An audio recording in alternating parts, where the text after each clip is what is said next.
There we go. So good afternoon, everyone. My name's Jesse, and I'll be your host today for our Exploring by the Seat of Your Pants hangout with Imogene Cancellare. So for those who don't know, Exploring by the Seat of Your Pants is all about bringing conservation, adventure, and science into classrooms around the world. So we're really excited to have a great hangout today. We've got 6 classes. Another one just showed up, which is great. So I'm going to give them a chance to do a bit of a shout out. We've got the library in Woodbury, Connecticut with Mr. Gorski. Yes! All right. We've got Mrs. Russell's grade 6s in Brampton, Ontario. That is some serious. Okay, that's going to be hard to top. We've got Mrs. Smith Bischoff's grade 3/4s from Newcastle, Ontario. We've got Mrs. Kurtzon's grade 4s in Fuller, Kansas. They have like a coach in that class. That's awesome. All right. And then 2 more. You'll have to demute your own mic. We have Mrs. Langlois' grade 6s from Sterling, Ontario. They beat the high pitch scale. And then just joining us, Mrs. Tib Sharani's grade 7s from Ottawa, Ontario. There we go. They're there. The mic needs to be demuted, but that's totally fine. All right. Of course, the reason you guys are all here today is for our speaker. We're joined live by Imogene Cancellare. She is a wildlife biologist, landscape geneticist, a PhD student doing work on snow leopards, which is one of the coolest animals in the whole world. She loves carnivores, amphibians, reptiles, pretty much everything if you check out her Instagram page. And she's going to tell us today a little bit about her work and about her work sharing science with the public and getting people excited to be about wildlife, excited to become wildlife biologists, and excited about everything in the natural world. So without further ado, Imogene, thank you so much for joining us today.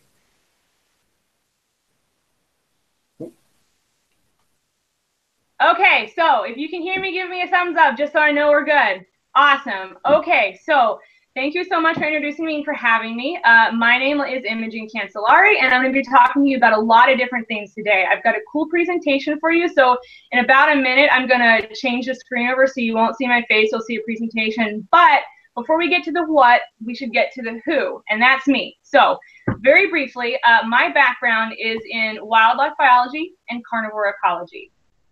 What that means is I study the interaction of organisms with their environment, and I do that with a lot of different species, but primarily carnivores. So I will be talking today about a lot of really cool different animals that I've worked with, and that's not just carnivores, but I'll be talking about techniques, I'll be talking about individual critters, some important questions for science, and then also specifically how you guys can be a wildlife biologist if you're interested in animals.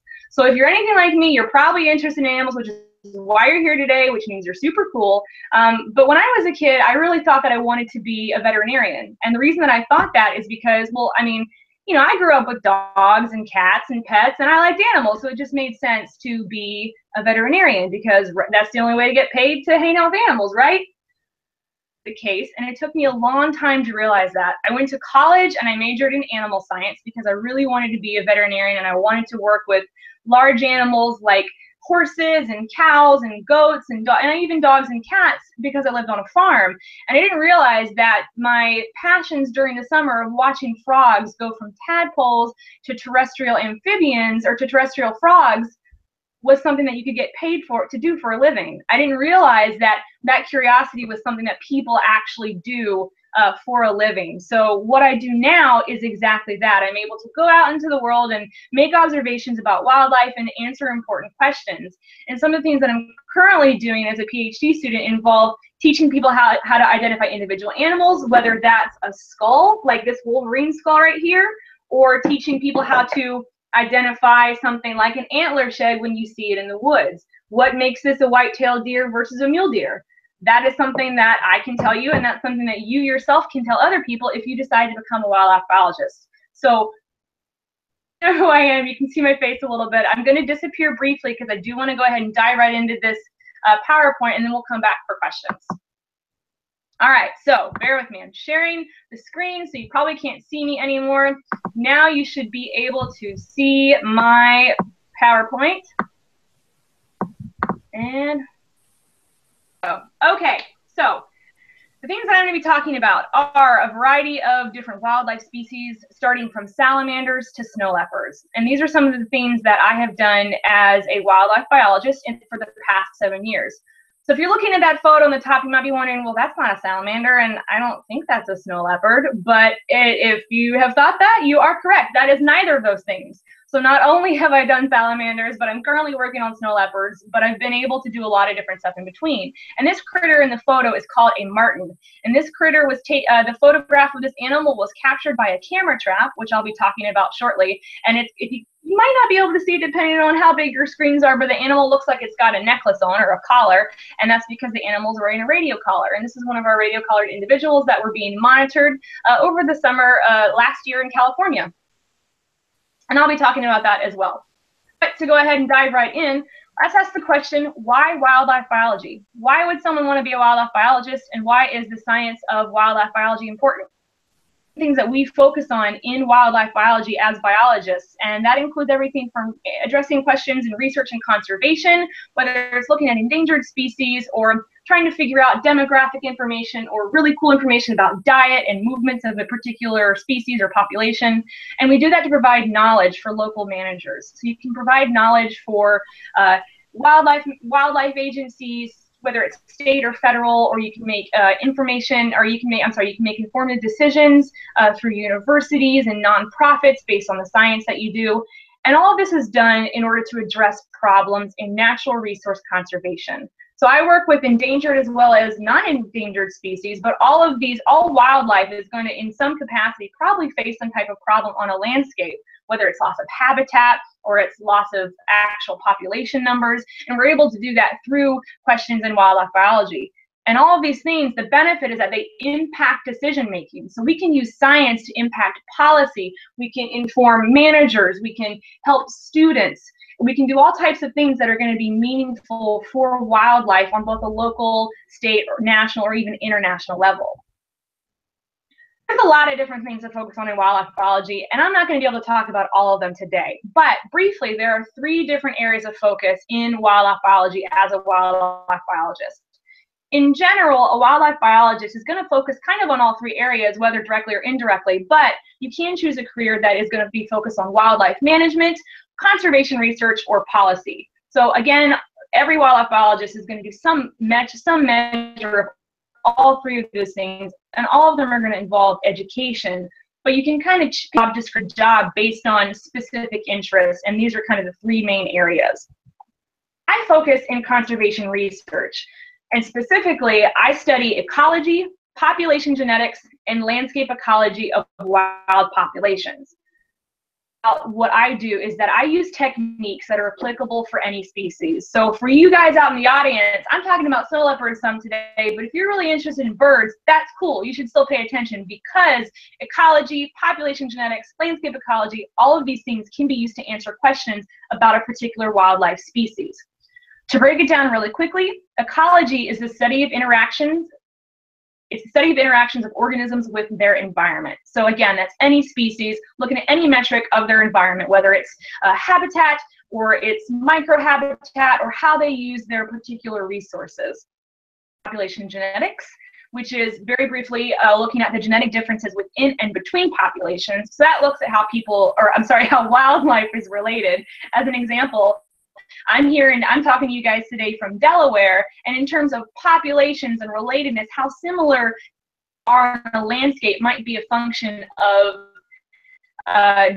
distance. So I might be more related to someone in Tennessee than I am in California. I might be less related in, I don't know, North Carolina as a result of proximity. And that's a metric that we look at in population genetics. And the last thing is I also focus on landscape ecology, which is the interactions between landscape change and species ecology. We do this in a lot of different ways, and just to kind of keep rolling on, a lot of information coming at you, there's a lot of different ways that we can assess ecology, population genetics, or landscape ecology for any individual species. One of the techniques that I use in the field is called camera trapping.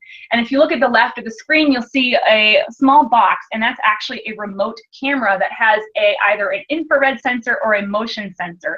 And what it does is it allows us to collect non-invasive information about wildlife, kind of like top secret when we aren't present. And that's, this is really beneficial because I can't be out in the woods all the time. I need to sleep, I have bills to pay, and I also have to go to class. So I can't always be out in the field collecting data, but the benefit of camera traps is that it lets us do that. So you set up a camera somewhere in the woods or in a mountain or overlooking a swamp based on the species that you might be interested in, or many species that you're interested in, and you can get cool photos kind of like the ones that are on the screen. So moving from top left, you've got a snow leopard. Moving over, you've got a black bear. Bottom right, there's a bobcat.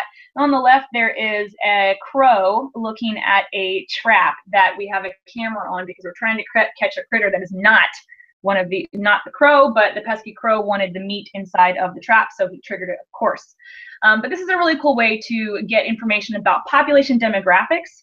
For certain species, you can even do individual identification. You can estimate density and abundance, as well as habitat use. And these are all things that can be done without me physically being there out in the woods, but the data is still useful in a scientific capacity. Another method that I also use a lot is live capture. So, you know, the goal of any wildlife research is to conduct your research in an ethical way. And it's always best to stress out an animal as little as possible. There's some really cool photos of me handling wildlife, but a lot of what I do is non-invasive, which would involve camera trapping or picking up scat samples, which I'll talk about here in a second. But live capture is something that sometimes we have to do in order to answer questions about wildlife. The ethical capture of wildlife for research does involve a lot of stuff like handling, permits, training. For me, since I work with carnivores, it requires a rabies vaccination, but it always does involve prioritizing animal well-being.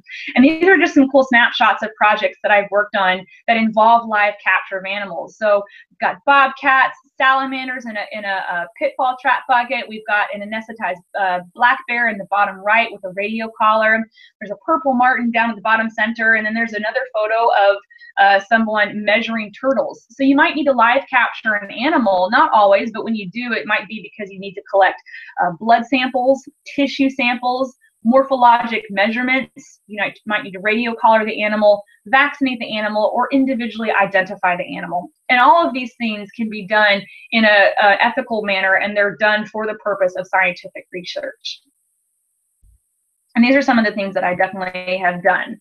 What do you do with the data once you collect it? So as a wildlife biologist, we often work in the field, but we also work in the office and in the laboratory. So what I do is I bring field data into the laboratory to process it. There's a lot of different types of data that you can bring into the lab, and there's a lot of different reasons that you can bring it into the lab. So what I do is I work with genetic identification, but I've also worked in diet analysis as well as chemical analysis. The things that we often collect out in the field, whether we are live trapping an animal or leaving something like a hair snare out in the woods to collect hair samples, we're trying to bring data back to the lab or back to the office to analyze it in a way that can answer those conservation questions that I was talking about earlier.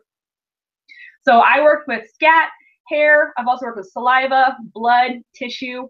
So for those of you that don't know, scat is fecal material. Scat is the special term that we use to describe animal poop. And I have often been called a poop biologist because in the top right photo, I am holding lots and lots of animal poop. I happen to be holding coyote scat, but in the photo below, I've got one of my former students who is doing a she's doing a gel electrophoresis because she is wanting to test the genetic quality of a sample that she extracted in the lab, and she was extracting tissue from a bobcat. We also do in the lab is necropsies, and a necropsy is the same as an autopsy for a human. So a necropsy is a special term that we use for an animal autopsy. There's a lot of different things that we can determine as biologists. Oftentimes they occur in a lab, but sometimes they occur in the field, and we can do detective work through these types of analysis. We can determine cause of death, we can determine the species of the animal that predated on an individual animal, and we can also learn really valuable information about their insides. So how particular organs are functioning, how they're functioning with different parasites inside of their bodies, all kinds of really cool aspects of biology that kind of get into the nitty-gritty of the inside of an organism, which is super duper cool. So now that I've just thrown tons of information at you about some of the different things that I've done in the field, I want to just briefly kind of give you a snapshot of what it looks like to be a wildlife biologist. So if you're interested in animals, there's a lot of different ways to use that passion for good. There's a lot of really cool ways to use your interest and your curiosity about science to better the world in some capacity. And that's what I try to do professionally with a lot of different species. So the things that I'm about to talk about can be used, or the techniques that I'm talking about can be addressed with a lot of different species. I'm just giving you a picture of the study system or the species of interest for particular questions that I have asked in a scientific capacity, either as the lead researcher or as the assistant researcher. So to get started, some of the paths focused on include black bear density and distribution in Missouri. So a couple years ago, I worked out in central Missouri in the United States looking at black bear populations as they moved from Arkansas up into Missouri. They had previously been extirpated, which means that they were driven out of Missouri by hunting and loss of habitat, but they were naturally coming back to their native habitat in Missouri. And state agencies and universities were really interested in learning what the population density was looking like after a couple years of them returning to Missouri.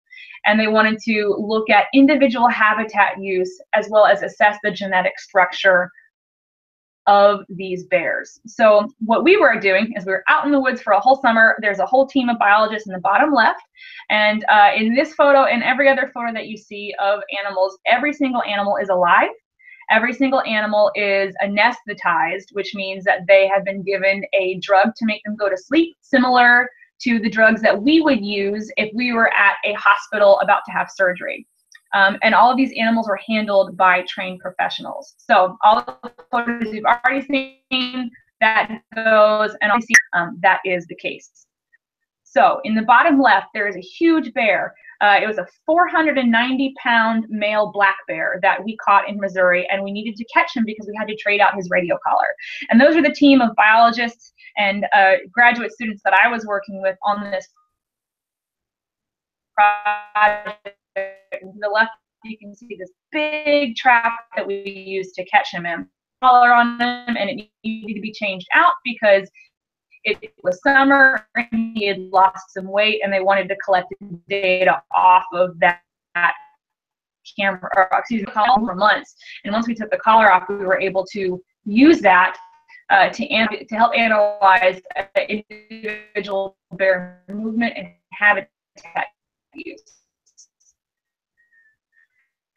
In the second photo, we've got a really goofy looking teenage bear he caught a couple months later, all to fit a radio collar with. So whack that of science, too small. We didn't want to put a collar on him and risk it. So ecological measurements, took some genetic data like some blood and tissue. We earmarked him by bear, and then we let him recover. And here in this photo, he is just starting to get up from the anesthesia. And on the right, that's one of my favorite photos because even though we are very different from wild animals, we are not really that different. And also, bear paws are super duper cool. The thing that I've worked on is I'm really a big fan of salamanders. I work on carnivores a lot now, but I have a great love for amphibians, particularly salamanders. And one of the things that I have also done is looking at the cost of reproduction in a genus of salamanders called ambystomatids. So this includes a couple different species like mole salamanders, marbled salamanders, and tiger salamanders. And I was specifically looking at the ecology of these species and how that impacts their fat stores in their bodies. So we were interested in looking at how a behavior called egg guarding impacts their fat stores. So once salamanders lay their eggs in October and November, so it's currently going on right now in the southeastern United States, salamanders migrate to marshland or to wetlands, they mate, and then females lay their eggs. But this species is a little bit different. Most species just leave their eggs and go back out into the world and let the eggs develop and hatch and fend for themselves. But marble salamanders guard them. And when they guard them, they fast the entire time, so they don't eat until those eggs hatch. And we were comparing the differences in fat stores between marbled salamanders and another species in the genus Ambystoma, who does not guard her eggs. And we were comparing differences in how they use their fat stores. And this has really cool implications for things like climate change, because if if it doesn't rain and the eggs don't hatch, unfortunately, the females will continue guarding their eggs, and they lose fat, and they continue to lose fat stores, which decreases their fitness, which can impact their survival over time. So in the left, I'm smiling at the salamander because you can't not smile when you're holding a salamander. And in the far right, I've got a photo of a male and a female. The male's on the left and the female is on the right. Males are a little bit brighter; they're more black and white, and then the females are more silver. Are more silver and black, and the females are a little more chunky because they're full of eggs. The last thing I want to talk about really quickly for past projects is my master's research, which focused on bobcats and gray foxes in Texas.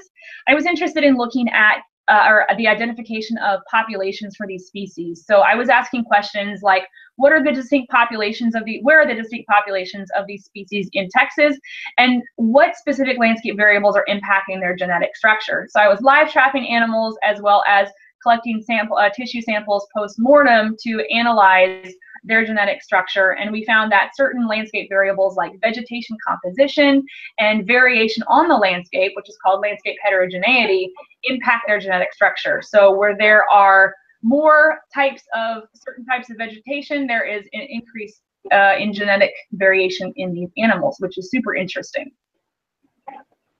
Now, what does all that mean? Well, I'm going to talk about that here a little bit in terms of genetics because it's relevant to my current project, which is focusing on snow leopards. So I just started my second year of my PhD at the University of Delaware, and I'm focusing on the evolutionary and contemporary genetic structure of snow leopards. And basically what that means is I study how the natural environment impacts animal movement. So a quick picture of what that means is if you look at the picture that I've got down here, you see that I've got 4 wolves, 3 on the left and 1 on the right. And I'm looking at a river, and I'm wondering if that river is a barrier to movement. Meaning, can wolves on the left get to the right, and can wolves on the right get to the left?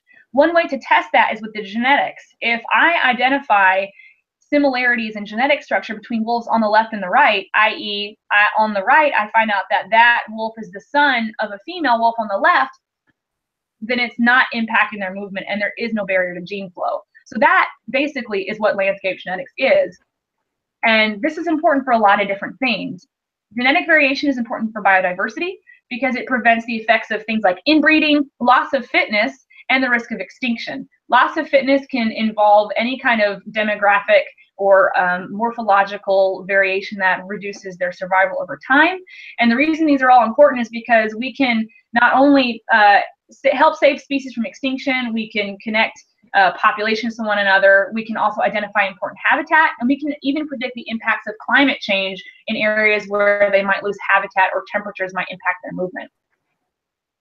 And what I'm doing with snow leopards is I am trying to answer a lot of questions about their evolutionary history and population structure. So snow leopards, for those of you that don't know, they're the coolest cat in Central Asia.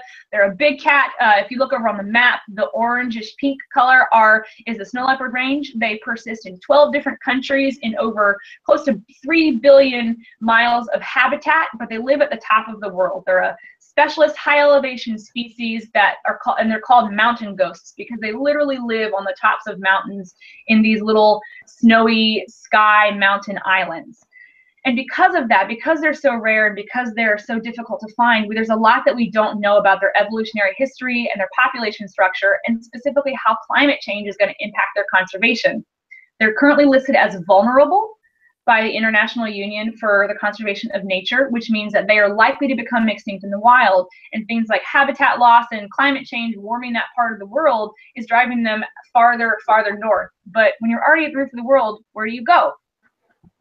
So the goal of my research is to describe patterns and processes that impact snow leopard population genetic structure. So I really want to get at the heart of some of those questions that I already brought up about the importance of genetics for conservation and biodiversity. And I'm doing that through a combination of field work to collect scat samples, which I already said was poop, and I'm also conducting laboratory work to analyze DNA. So these are just some great photos that were taken in stand by a former lab tackle. He's currently out in Kyrgyzstan trying to catch snow leopards right now, and I will hopefully be going over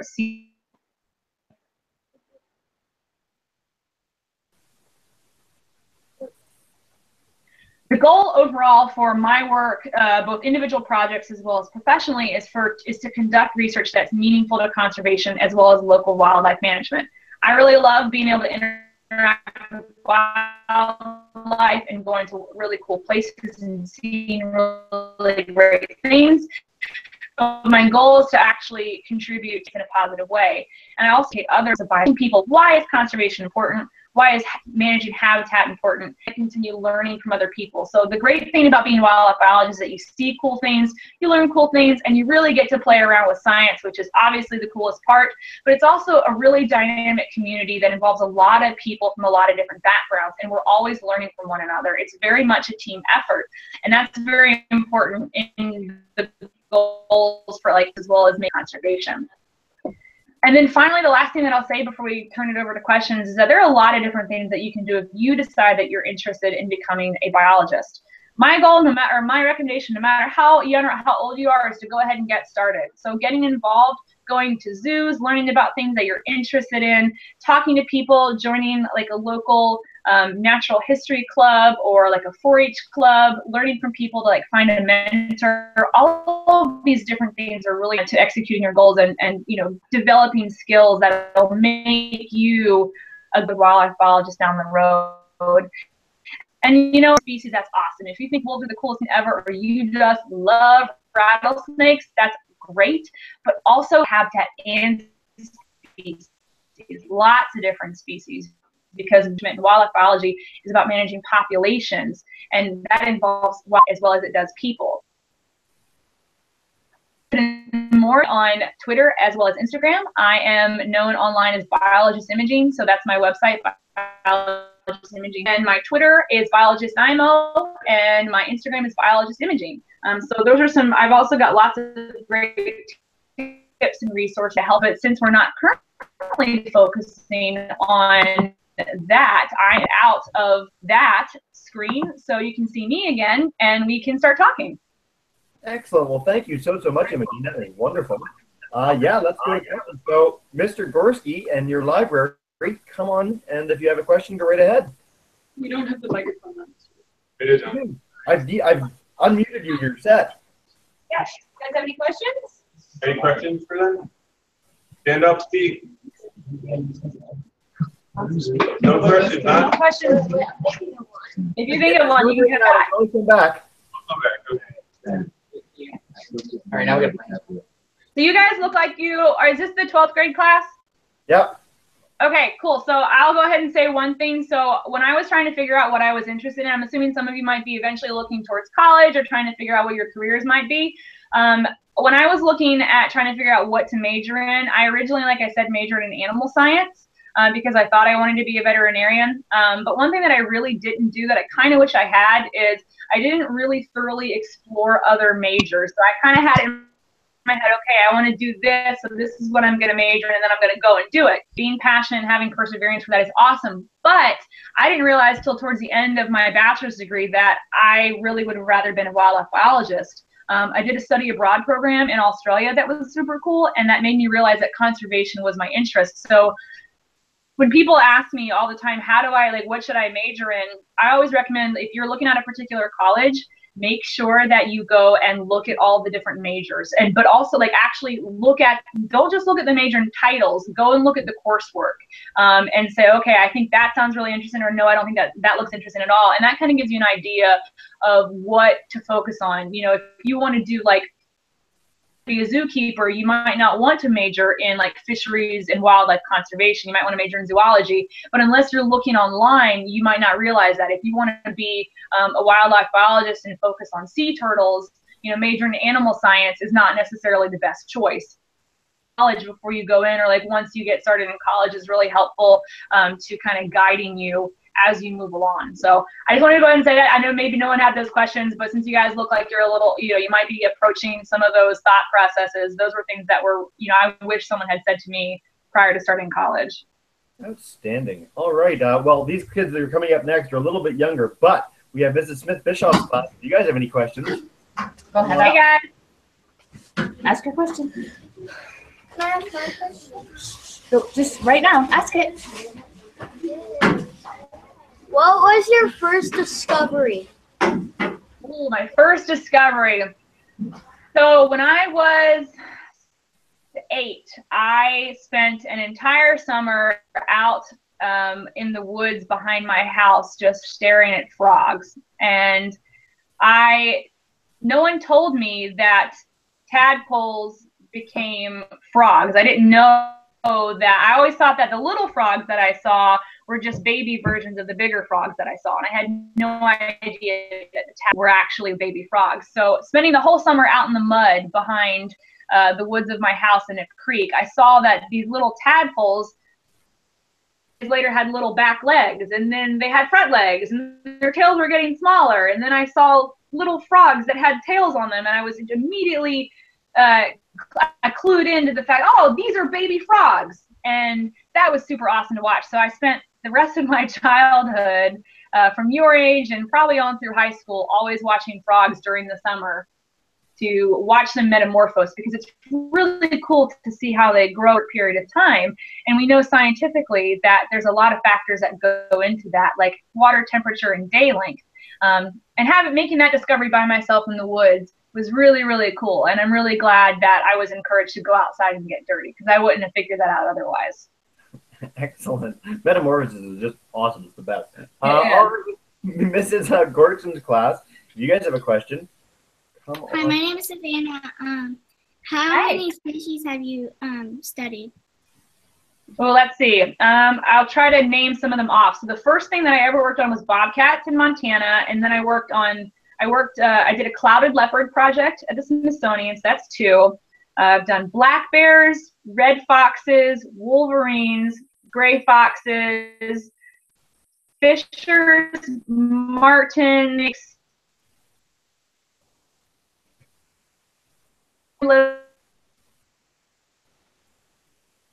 close to 15, maybe. But I wasn't always that was an assistant. Sometimes I led and sometimes I was the assistant, but at least close to 15, I would say. Excellent. We have a class that's going to leave in 2 minutes. So Mrs. Tipshirani's class, if you guys have a question before you go. Is he talking to us? Yeah. Do you want to come? Yeah, Jason. Come. He's coming.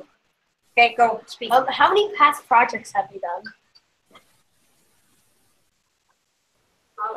How many I worked on? So, was that how many past projects have I worked on? Yep. So I worked for 2 years between my bachelor's and master's degree, and I worked on about 3 different projects during my master's, and then I worked on I'd say about 12. I think that's probably the best estimate. I worked either as like a research assistant or as a graduate student. So including my current PhD, about 12 projects, and that covers about 7 years. That is a lot of projects. Well done. It is. All right, Mrs. Langlow's class, you just have to demute your own mic, but come on up and ask a question. There's just a little microphone symbol right at the top. Okay. Camera's right here. Yep, come on up. What's your favorite animal? What's my favorite animal? Is that what you said? Yeah. Oh my gosh, it is such a hard one. I get asked that sometimes, and I have a really hard time deciding. You know what? I think snow leopards are probably one of the coolest species in the entire world, because they live at the top of the world, and they live in these snowy environments, and they live in this, this cold, low oxygen part of the world that we couldn't survive in. So I think that's super fascinating.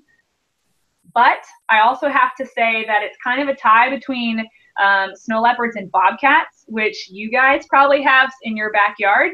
That was the very first species I ever studied after I got my bachelor's degree, and they're pretty cool critters. They're tough, they travel really, really far, and they're really beautiful. So I love everything, but I'm a big fan of carnivores, and those are probably my top 2. I can't pick one, I'm sorry. I picture the kids now literally going back to their backyards looking for bobcats. It's just beautiful. Yeah, I mean, you know what? You can get a camera. You should get like a classroom camera trap, and you can set it up, and then there's a lot of programs that do that for schools. So we'll have to try to find something for you guys that's local if you're interested in looking in your backyard. Outstanding. All right. Mr. Gorski's class, do you guys have any questions now? Yes, we have a question. This is Allie. Hi. I was wondering, how much time do you guys spend in the field versus like in the lab researching? Yeah, that's a great question. And the answer to that depends on both the job as well as the project and the time of the year. So like all the photos that you saw of me, those are really kind of like the best, the best moments and the best part of my job. But behind the scenes of that does involve a lot of like paper pushing. It does involve time in front of the computer, learning programs like R and learning like, code for modeling to actually, make something useful out of the data. So depending on the project, I would say that like the peak times for being in the field, you might spend like 70 hours a week out in the field for 3 months a year or for 4 months a year. Some projects maybe 6 months a year. And then other times with that, it's really going to be peppered with a lot of heavy desk time and then also lab work. So like right now, I'm a second-year PhD student, and I'm still doing some coursework. So I'm mostly like in the office, but I'm also a teaching assistant. So like I do all the mammalogy teaching, which is why I have the skull here in front of me. But I also am going to be going out into the field next summer for like 3 months, and after that, I'll be doing like 3 months of lab work. So it really kind of changes year to year. Some days more than others, but for most jobs, you can get a decent mix of both. Or if you're not interested in being in the field at all, you don't have to. If you only want to be a lab person, that's okay too. Some people want to do wildlife research, but they don't want to hike, 10 miles a day, or maybe they want to hike 20 miles a day. So there's a lot of variation.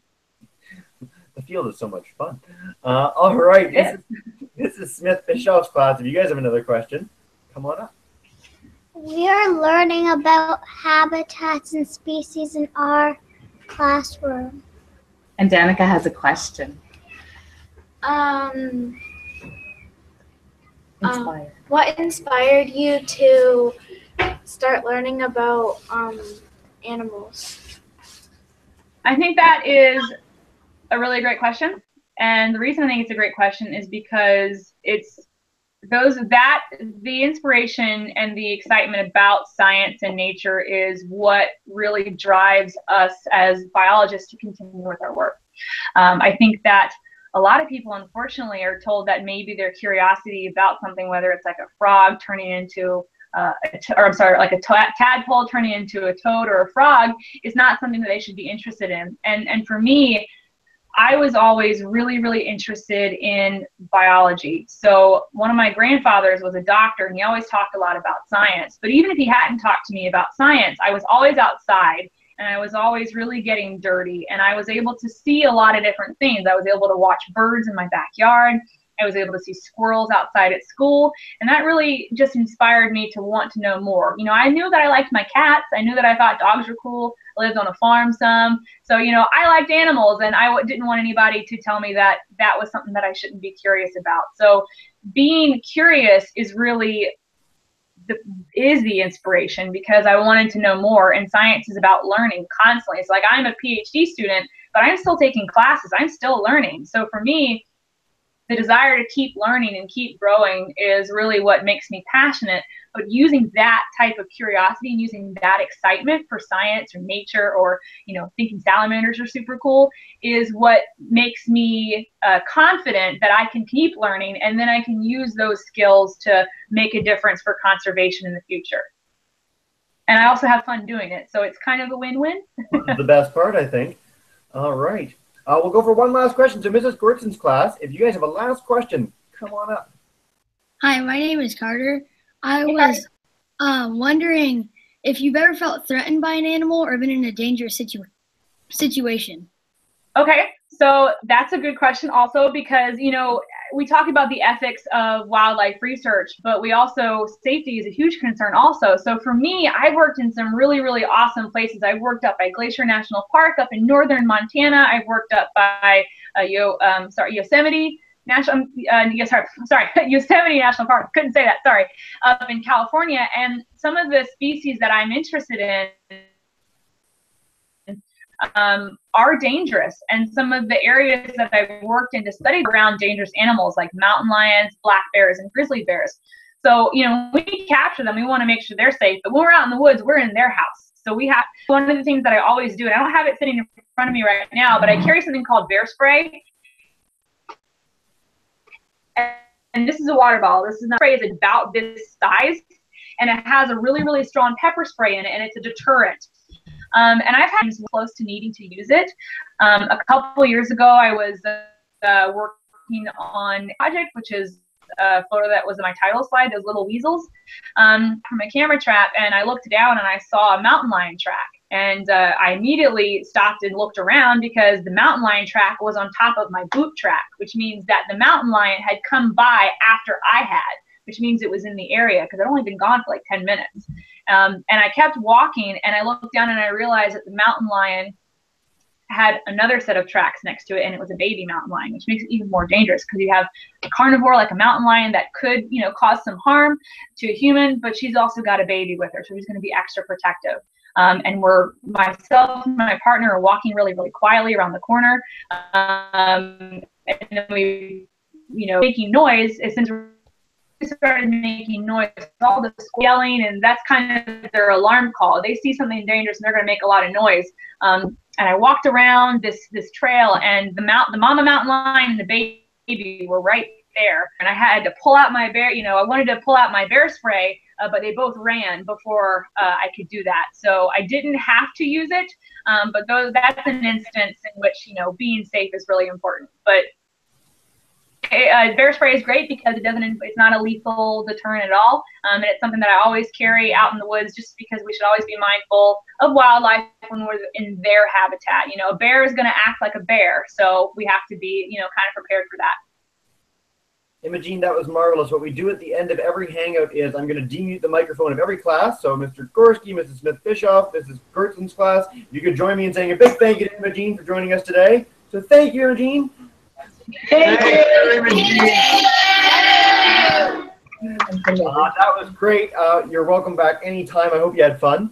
And yeah, so for the classes too, we've got a whole Thanks for having me, guys. This month. If you ever want to join back in, if Imogene, you come back ever, these classes will have a chance to come in for your hangouts again if you've got new adventures to share with us. And yeah. Okay. So thank you. Awesome, guys. This is a lot.